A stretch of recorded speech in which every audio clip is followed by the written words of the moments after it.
Hello everyone, आप सभी कैसे हैं। उम्मीद है अच्छी ही होंगे। आज मेरी मम्मी सुबह से बोल रही थी किराना का सामान नहीं है दुकान के लिए, सभी ख़त्म हो गया है। तो मैं किराना सामान लेने के लिए अपने छोटे भाई के साथ बसंती में चली हूँ। यहाँ हमें रास्ते में गाय भैंस मिली और हम किराना सामान लेने जाने के लिए पहुँचने ही वाले हैं। हमारे गांव के पास में ही है और हम ये भी सोच रहे हैं कि दुकान खुली है या नहीं खुली है, क्योंकि अधिकतर ये दुकान बंद ही रहती है। तो हम किराना दुकान जब पहुँचे तो आज तो हमें दुकान खुली हुई मिली। तो दुकान वाले भैया ने मुझसे पूछा, क्योंकि मैं मोबाइल तिरछा रखी थी, तो उन्होंने कहा पबजी खेल रही हो क्या। फिर भैया सामान निकालने लगे और हम सामान निकलने का वेट करने लगे, क्योंकि मैंने किराना सामान की लिस्ट बना के लेके आई थी।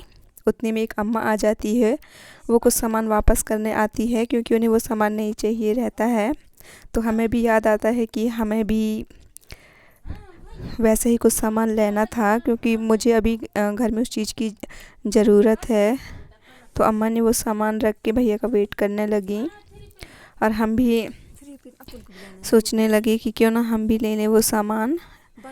और मैं अपने छोटे भाई से पूछी क्यों ना ये सामान हम भी ले लें, क्योंकि हमें भी यूज में वो सामान यूज करना है और उस प्रोडक्ट के लिए हमें बहुत दिनों से उस चीज़ की ज़रूरत थी। फिर भैया आए और वो सामान आंटी से लेके गए और हमारा सामान भी निकालते जा रहे थे। और अम्मा कुछ देर वेट करी और वो पूछ रही थी कि मतलब जो प्लास्टिक वाला लंबा सा बोर्ड होता है ना, वो है या नहीं, पर उन्हें समझ में नहीं आ रहा था दुकान वाले भैया को। तो हमने बताया फिर कि वो प्लास्टिक वाला बोर्ड है जिनके बारे में आंटी पूछ रही हैं। और फिर फाइनली हमारा पूरा सामान निकल गया और हम सामान लेके उसमें मैं भैया से पूछती भी जा रही हूँ कि मतलब ये जो सामान दे रहे हैं वो हमें किस रेट में मिल रहा है और मतलब उसमें बेनिफिट क्या है, क्योंकि वो प्रोडक्ट मतलब अभी उस प्रोडक्ट का रेट मतलब ज़्यादा हो गया है।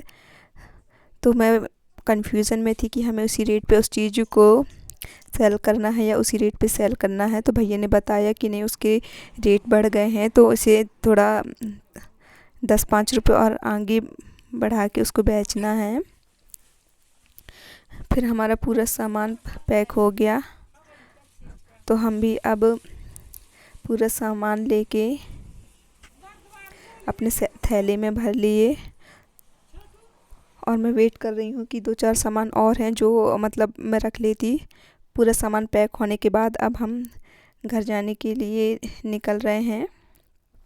ये देखो दोस्तों, यहाँ पे मतलब थैले में पूरा सामान रख लिए और अब घर के लिए निकल गए हैं, क्योंकि मम्मी फ़ोन की थी कि घर में शायद कोई धना मिर्ची बेचने वाले आए हैं, तो हमें भी लेना था। क्योंकि अभी मई या जून तक हमारे घर में भी शादी है छोटी सिस्टर की। यहाँ रास्ते में हमें एक टूरी मिली जो कि टब में कपड़े रख के नहाने के लिए जा रही है, नदी तालाब जहाँ भी जा रही हो। फिर हमें हमारे गांव से पहले एक और गांव पड़ता है, उस गांव पे पहुँचे। वहाँ हम लोग चलते ही जा रहे थे आगे। फिर यहाँ पे हम लोग का जो गले है, यहाँ पे देख रहे थे कि जो मसूर है उसकी कहानी शुरू हो गई है कि नहीं हो गई है। फिर हम अपने खेत की तरफ पहुँचे, फाइनली हम घर पहुँच गए। यहाँ पे घर पहुँचने के बाद मम्मी मुझे आवाज़ लगा रही थी कि आओ सामान ले लेते हैं। तो मैं गेट की तरफ जा ही रही थी वहाँ सामान लेने के लिए, धना मिर्ची जो भी था।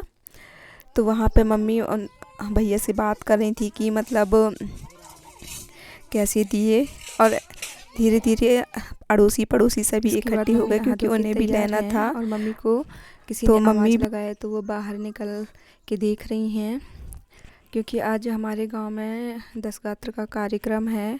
तो जिनके घर में कार्यक्रम होता है वहाँ रोटी बनाना जाना है मम्मी को।